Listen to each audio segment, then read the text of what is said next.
e muita gente pensa assim, Paulo, você está falando muito de política americana. Eu falo assim, você acha mesmo que eu estou falando de política americana?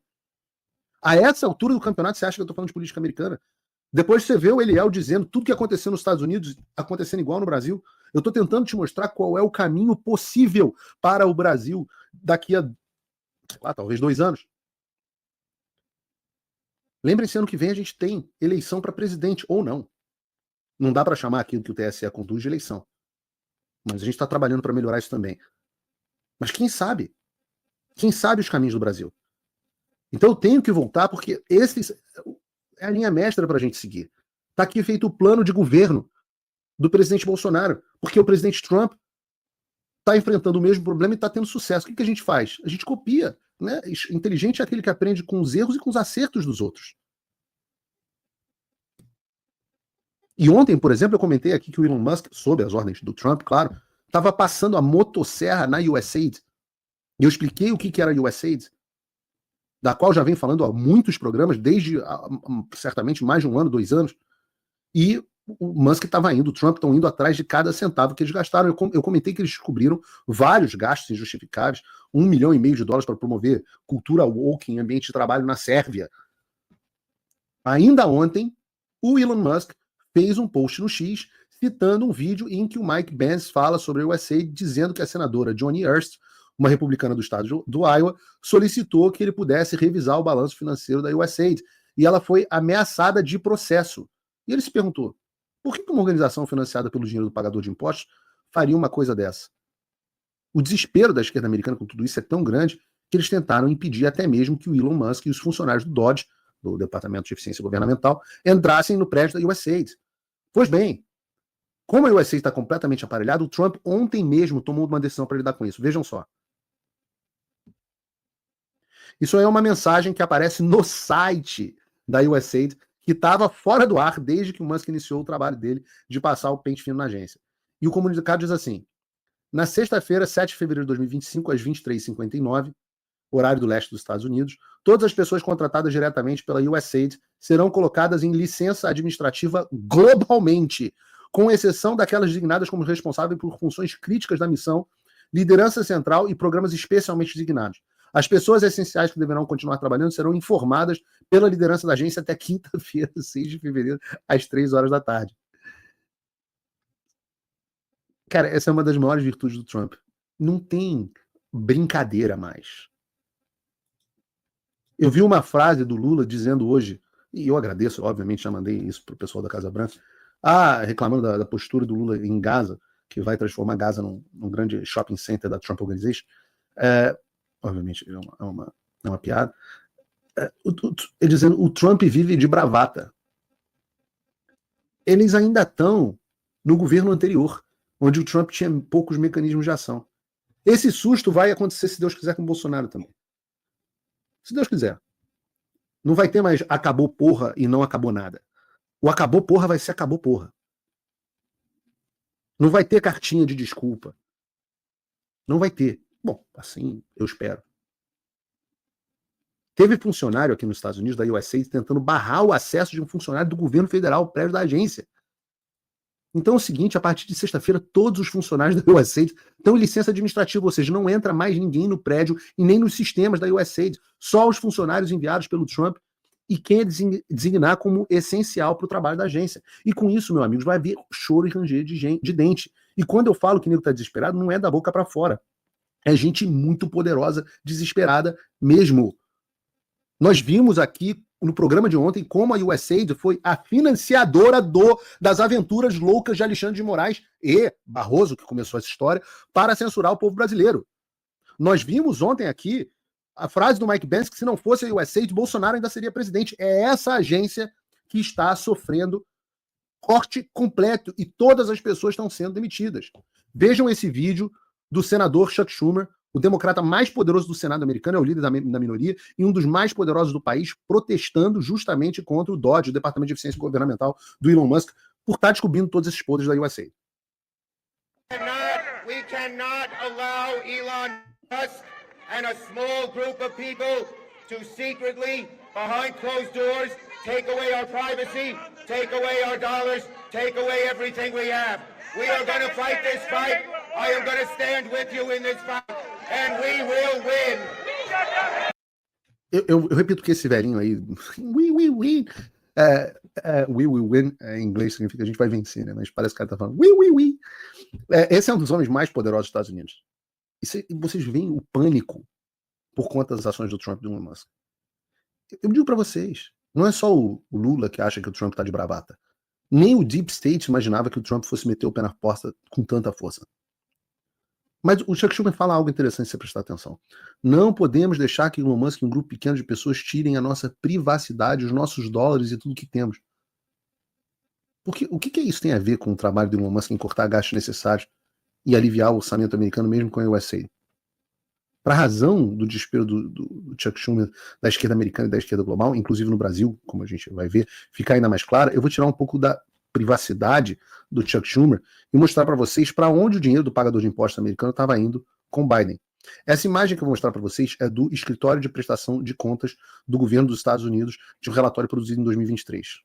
Vejam, o Instituto Nacional de Saúde dos Estados Unidos premiou financeiramente, de maneira direta, a Universidade de Wuhan e de maneira indireta pela EcoHealth Alliance e a Universidade da Califórnia em Irvine, a mesma Universidade de Wuhan e também o Instituto de Virologia de Wuhan.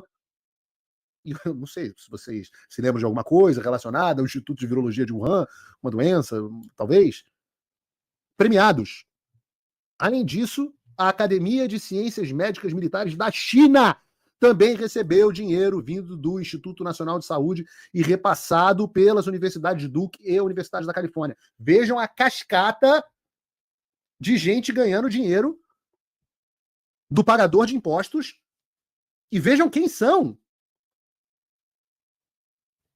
Pelo lado da USAID, a mesma coisa aconteceu. Os recursos do cidadão americano foram utilizados para, mais uma vez, financiar projetos na universidade e no Instituto de Virologia de Wuhan. Dinheiro do pagador de impostos utilizado para bancar um dos maiores inimigos dos Estados Unidos, a China, um laboratório biológico. E esse relatório leva em consideração que foi descoberto até o ano de 2021, que foi quando o mandato do Biden começou. Ou seja, isso não mas o Trump era presidente. É por isso que é Deep State. O Trump estava eleito e debaixo dele os burocratas estavam brigando contra ele. Por isso que ganhar o poder é diferente de ganhar, de tomar o poder é diferente de ganhar as eleições. Vocês imaginem, debaixo do Joe Biden, e a gente não sabe ainda, a quantidade de projetos contrários aos interesses americanos que não foram financiados pelos Estados Unidos entre 2021 e 2025. Exatamente o que o Elon Musk está descobrindo e publicizando agora. E não para por aí, não. Se você aqui acompanha o Paulo Figueiredo Show, você sabe que o dinheiro do pagador de impostos americano também foi utilizado para financiar uma porrada de projetos de censura no Brasil. E aqui eu quero citar uma ótima reportagem, parabéns para a Gazeta do Povo sobre o tema. A manchete diz assim: quais ONGs ajudaram Moraes e são alvo do Congresso dos Estados Unidos? Vamos começar pelo Laboratório de Pesquisa Forense Digital, uma organização do Atlantic Council, sobre o qual nós já tratamos aqui no caso do No Funding or Enforcement on Censorship Abroad Act, o projeto de lei apresentado pelo deputado Chris Smith, americano, para proibir que o dinheiro americano seja utilizado para financiar entidades que promovam a censura.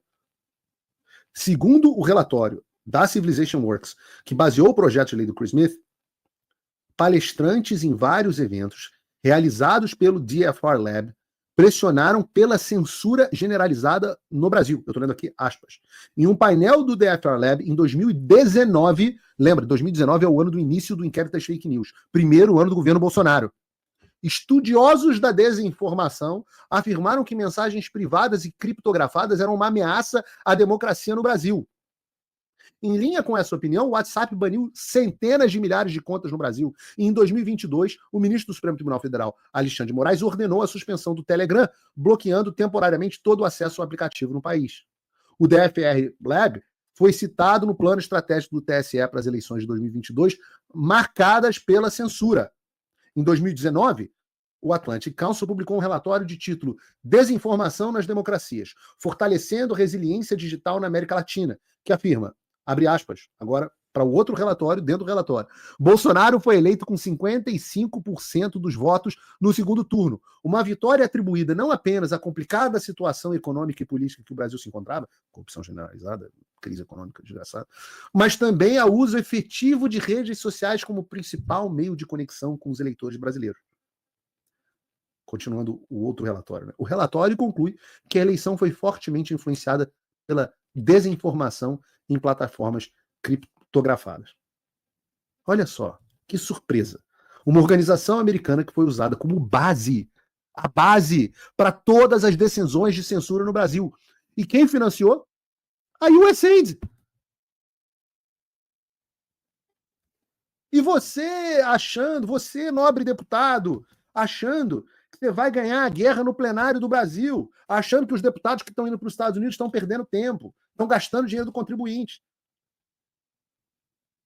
Eu volto a dizer, o cenário que eu enxergava no Brasil, e que eu ainda enxergo, mas isso está mudando, é uma casa que está com um problema de estar faltando luz, e o cara chama um eletricista, e o cara fica trocando fusível no disjuntor, e olhando a fiação, tentando resolver, quando o cara não percebe que está tendo um blackout na cidade. Nós que estamos aqui nos Estados Unidos, estamos aqui na usina produtora. Você pode trocar todos os fusíveis da sua casa. A fonte, a guerra vai ser ganha aqui. Antes da gente continuar citando os financiamentos da USAID, tem umas menções honrosas que são feitas pela reportagem da Gazeta do Povo que valem a pena ser citadas. Primeiro, a MEDAN, uma organização financiada pela Fundação Nacional de Ciência dos Estados Unidos. Outro braço, outra das ferramentas de fachada da CIA, do Departamento de Estado. Essa a MEDAN, de novo, financiada também pelos Estados Unidos, desenvolveu ferramentas de checagem de fatos e fez parcerias com quem? Com as agências brasileiras de checagem de fato. Antes das eleições de 2022, colaborou com o TSE de Barroso, o TSE de Moraes, com a iniciativa Confirma 2022. A MEDAN também teve atuação contra o quê? O combate à desinformação da Covid-19 no Brasil. Todas as maiores agências de checagem de fato do Brasil têm parceria com essa MEDAN, financiada, volto a dizer, pelo governo americano.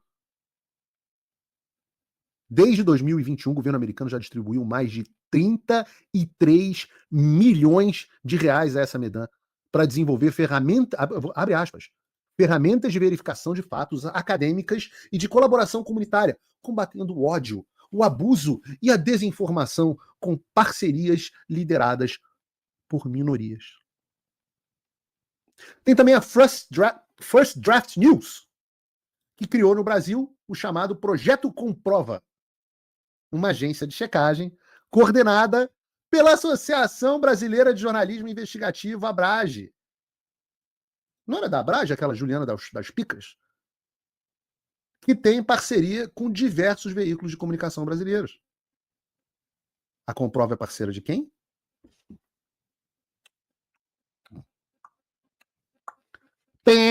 Sim, do TSE, no Programa Permanente de Enfrentamento à Desinformação. Aliás, em outubro de 2021, a Claire Wardle, fundadora dessa First Draft News, participou de um seminário do TSE. Sobre o quê? Desinformação. Então, voltando para a USAID, eu não vou citar aqui todos os exemplos de financiamento, porque eles são muitos, e o nosso tempo aqui é limitado. E nós temos o CEPS, sobre o qual eu também já falei aqui no programa muito no ano passado. O CEPS é o Consórcio para Eleições e Fortalecimento do Processo Político, que é financiado pelo Programa de Eleições Globais e Transições Políticas da USA. Sobre o CEPS, o relatório diz assim: em agosto de 2023, um parceiro principal do CEPS, a Fundação Internacional de Sistemas Eleitorais, vocês reparem a teia de organizações por onde o dinheiro passa, e nessas organizações todas tem vários esquerdistas mamando na tetinha. Pois essa Fundação Internacional de Sistemas Eleitorais, IFT, trabalhou com quem? Com o TSE, para discutir estratégias de censura através de uma iniciativa chamada, abre aspas, preservar a integridade da informação e a confiança pública nas eleições. Como anda a confiança pública de vocês nas eleições brasileiras? Digam no nosso chat. O parceiro tecnológico sênior do CEPS, Internews, criou um relatório sobre os efeitos do discurso de ódio e da desinformação em junho de 2023. Enquanto o Alexandre estava mandando milhares para a cadeia. Em outubro de 2023, a IFES novamente fez uma parceria com o TSE, de novo o TSE, para coordenar a integridade da informação nos órgãos de gestão eleitoral.